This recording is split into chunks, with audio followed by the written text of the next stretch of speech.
왕이 율법책의 말을 듣자 곧 그의 옷을 찢으니라. 아멘. 아몬이 죽은 후 그의 아들 요시아가 8살의 어린 나이에 왕위에 올라 예루살렘에서 31년간 유다를 다스리게 됩니다. 그런데 이때 유다의 영적 상태는 완전히 무너진 시기였습니다. 요시아의 할아버지 므낫세와 아버지 아몬은 하나님의 말씀을 철저히 무시했고, 그래서 성전 안에는 이방 우상들이 자리를 차지하고 하나님의 이름은 백성들의 기억 속에서 점점 잊혀져 갔습니다.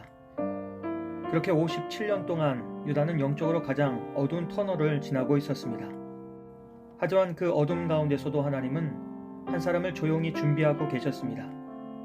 그가 바로 요시아입니다.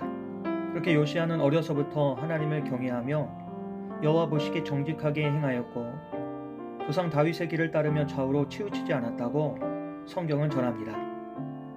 요시아는 어린 나이에도 불구하고 하나님을 향한 진실한 갈망이 있었습니다.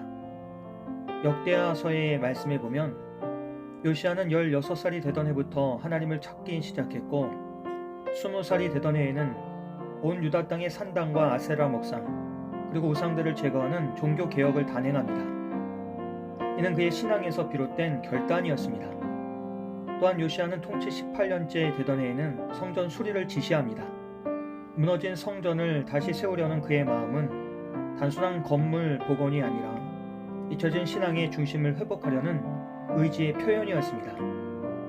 그런데 그 성전 수리 현장에서 대제사장 hil기야는 뜻밖의 보물을 발견하고 내가 여호와의 성전에서 율법책을 발견하였다고 합니다. 율법책을 찾으려고 찾은 것이 아닙니다. 그것은 우연히 발견되었습니다. 하나님의 성전을 바르게 세우려고 하니 하나님의 율법책을 찾게 해주신 것입니다.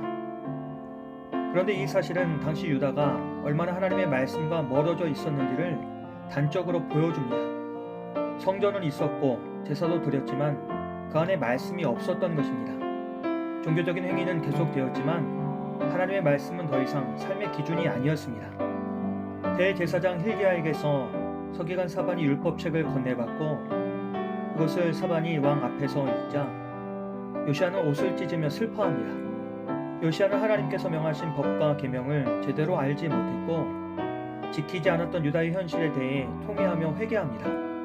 그리고 그것에는 지금까지의 개혁이 하나님의 말씀 앞에서는 여전히 부족했음을 인정하는 겸손함도 포함되었습니다.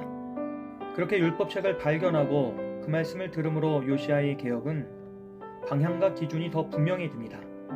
이전까지의 개혁이 양심의 소리와 하나님을 향한 열망에서 비롯된 것이었다고 한다면 율법책을 발견한 후부터의 개혁은 하나님의 뜻을 더 정확히 알고 그 뜻에 구체적으로 순종하는 개혁으로 이어집니다.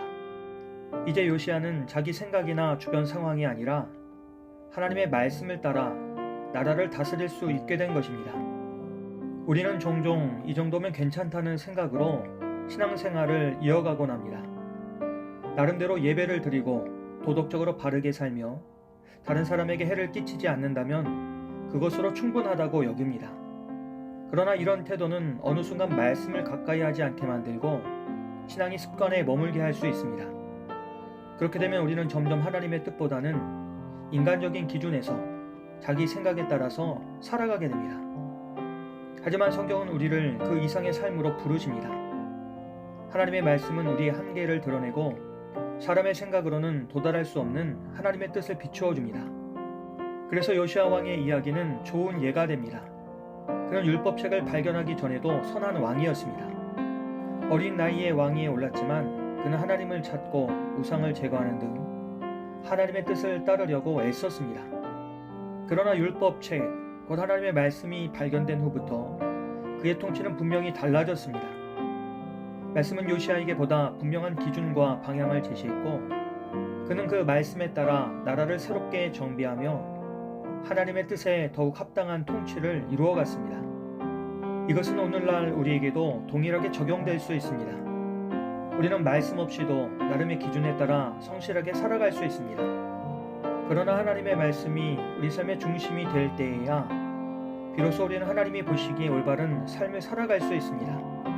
그러므로 우리는 말씀을 삶의 기준으로 삼아야 합니다. 선택과 판단, 관계와 일상 속에서 말씀이 중심이 되게 해야 합니다. 하나님께서 우리에게 원하시는 삶은 단지 착하게 사는 것이 아니라 말씀 앞에 정직하게 반응하고 그 뜻에 순종하며 살아가는 삶입니다. 오늘도 하나님의 말씀에 믿음으로 반응하며 살아가는 복된 하루가 되시길 주님의 이름으로 간절히 기도합니다. 오늘도 살아계셔서 우리에게 말씀하시는 하나님, 우리 마음의 중심에 하나님의 말씀이 늘 자리 잡기를 원합니다. 우리 가운데 잊혀진 말씀이 생각나게 하시고 말씀으로 우리의 삶을 다시 세우는 은혜를 허락하여 주시옵소서. 예수님의 이름으로 기도합니다. 아멘.